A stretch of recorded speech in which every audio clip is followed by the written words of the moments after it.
Ladies and gentlemen, good evening and welcome back to our channel once again. And allow me to begin this video by asking you guys a very simple question. Who is Mount Kenya Kingpin as we speak? Because we all know that Uhuru Kenyatta was Mount Kenya Kingpin from 2013 to 2017. And around 2022, William Ruto kicked Uhuru Kenyatta as Mount Kenya Kingpin. And William Ruto decided the politics of the mountain.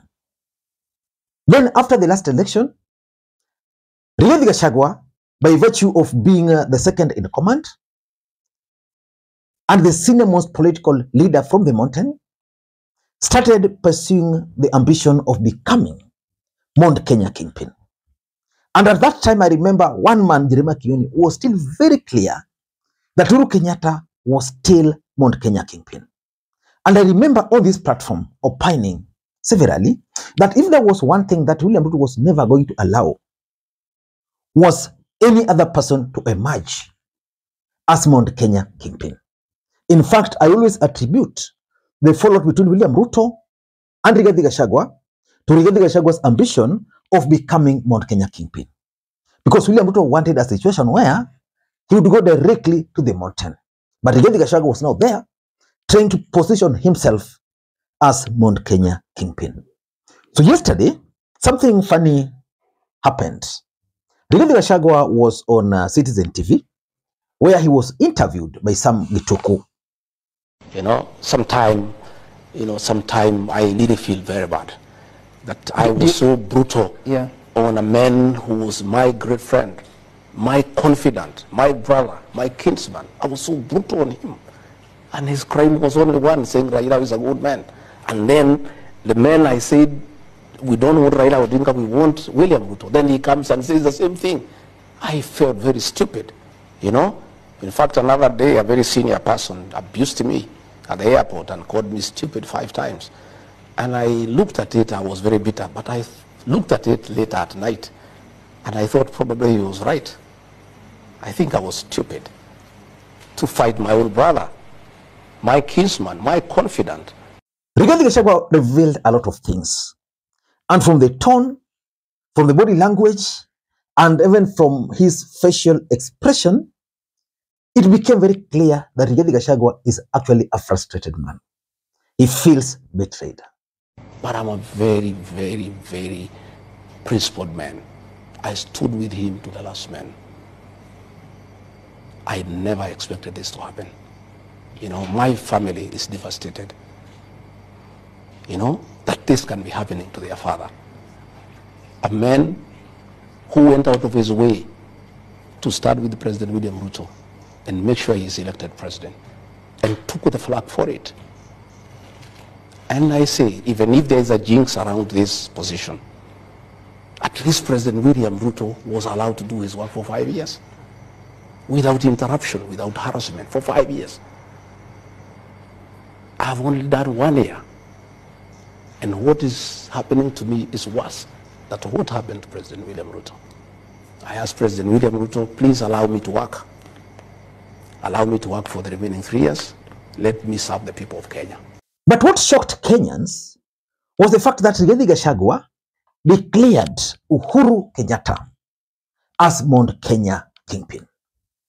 You have said that once the king pronounces themselves, the pronouncement stands. Does that mean Uhuru Kenyatta is still the king of the mountain? Oh, yes, yes. You didn't know? Uhuru Kenyatta is the undisputed king of the mountain. And what is your relationship with him? Good. Brotherly. When did you do that? Oh, we talk. You know what happens with our community? We are a very interesting community. We don't fight. We fight very rarely. And when we do, when we realize we fought without a good reason, we patch up. So when was that? Oh, yeah. How many months ago? Which month? Which year? We've been, when we realized we made a mistake, I'm the one who made the first move of reaching out and apologizing, because really we were unfair to Uhuru Kenyatta. We were very, very unfair.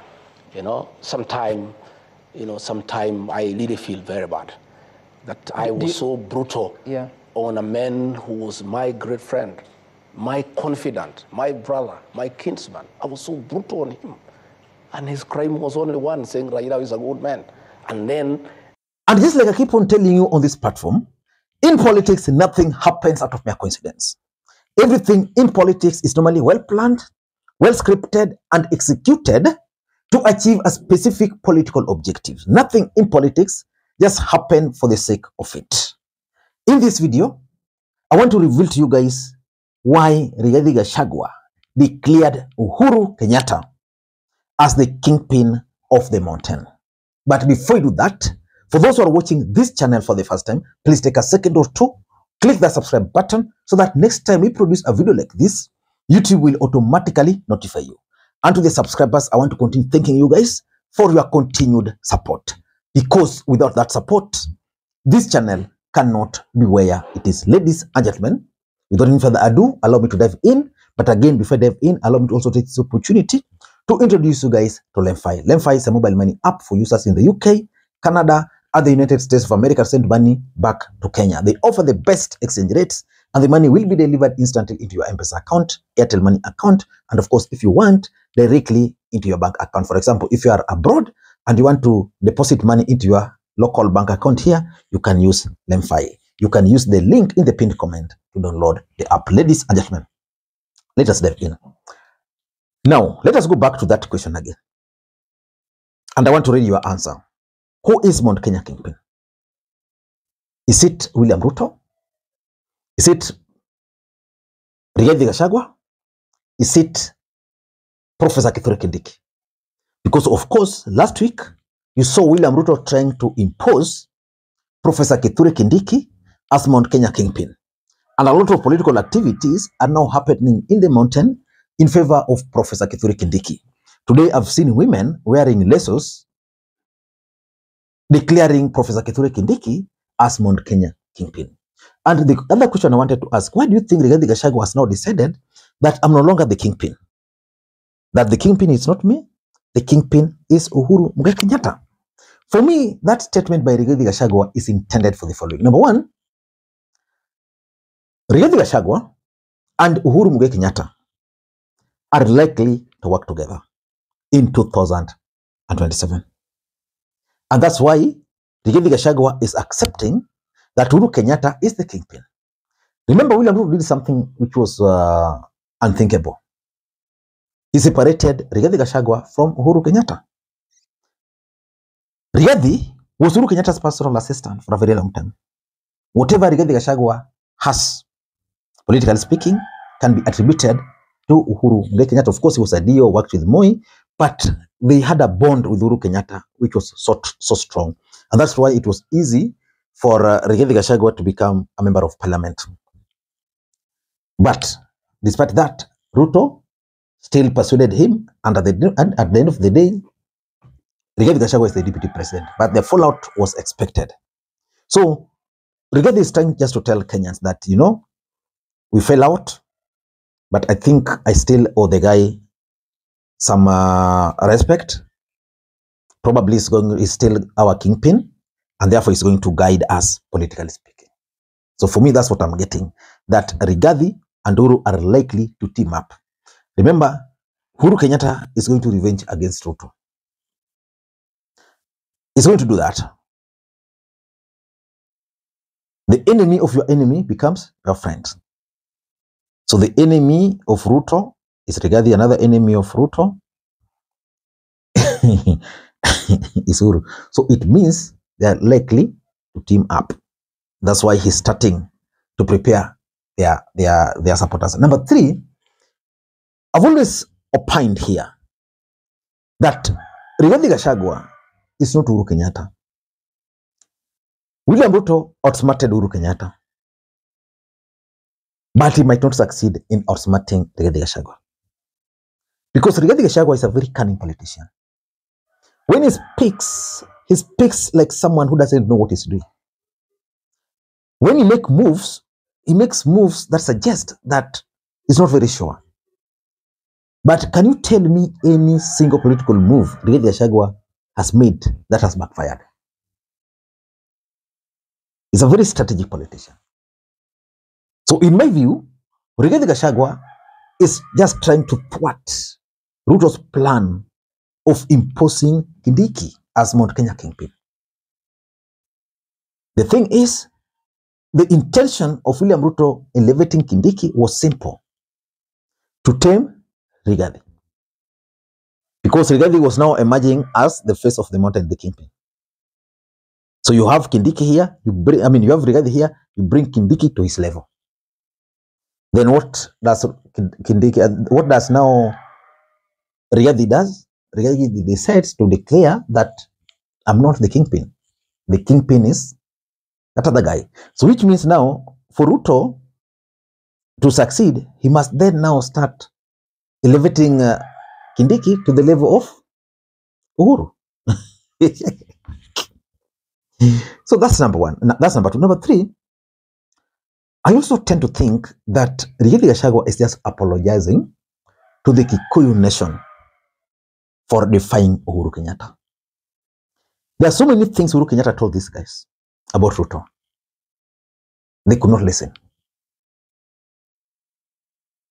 The opposition was led by none other than Rigathi. Today, whatever Uhuru Kenyatta said is happening, is being vindicated. So strategically, if you ask me, Rigathi is simply apologizing to the Kikuyu nation that we ought to have respected our man. We made a mistake. So let him be the Kingpin. When the right time comes, probably someone else will take over. For me, I'm looking at it from that perspective. Number four, you know, politics is also a very interesting game. I'm looking at this as part of Rigathi Gachagua's strategy to provoke William Ruto and his allies. If there's one individual who is giving William Ruto serious political headache, it's not Raila, because Raila at least he has managed now. That person is not Kalonzo, it's not even Rigathi. The person who giving William Ruto sleepless nights is Uhuru Muigai Kenyatta. Uhuru Kenyatta is a former president, has access to intelligence, has money.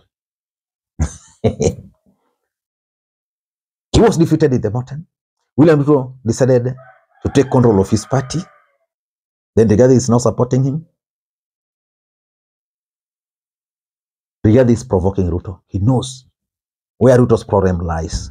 Your problems lies in Uhuru. So that's the Kingpin of the mountain. Number five, I'm also looking at it as part of Rigathi Gachagua's strategy of consolidating the mountain. Because, you know, a united Mount Kenya is bad for William Ruto. Ruto would rather have a divided mountain. That's why he's working strategically to split west versus east. Simple. But Rigathi is saying our Kingpin is Uhuru, so that if there are people who are supporting Uhuru, will support him. And if there are those who are now supporting Rigathi, we now also view Uhuru as Mount Kenya Kingpin. So in my view, it's trying to consolidate the mountain. And by that, I'm looking at it from this angle, that Rigathi Gachagua might not necessarily be on the ballot in 2027. But they are going to wait for Uhuru Kenyatta to guide them. Which begs the question, who will be the biggest beneficiary of the fallout between Rigathi and Ruto?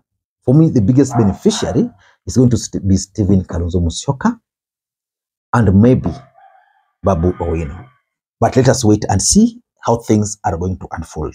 Until next time, this is Lee Makwiny. Bye-bye.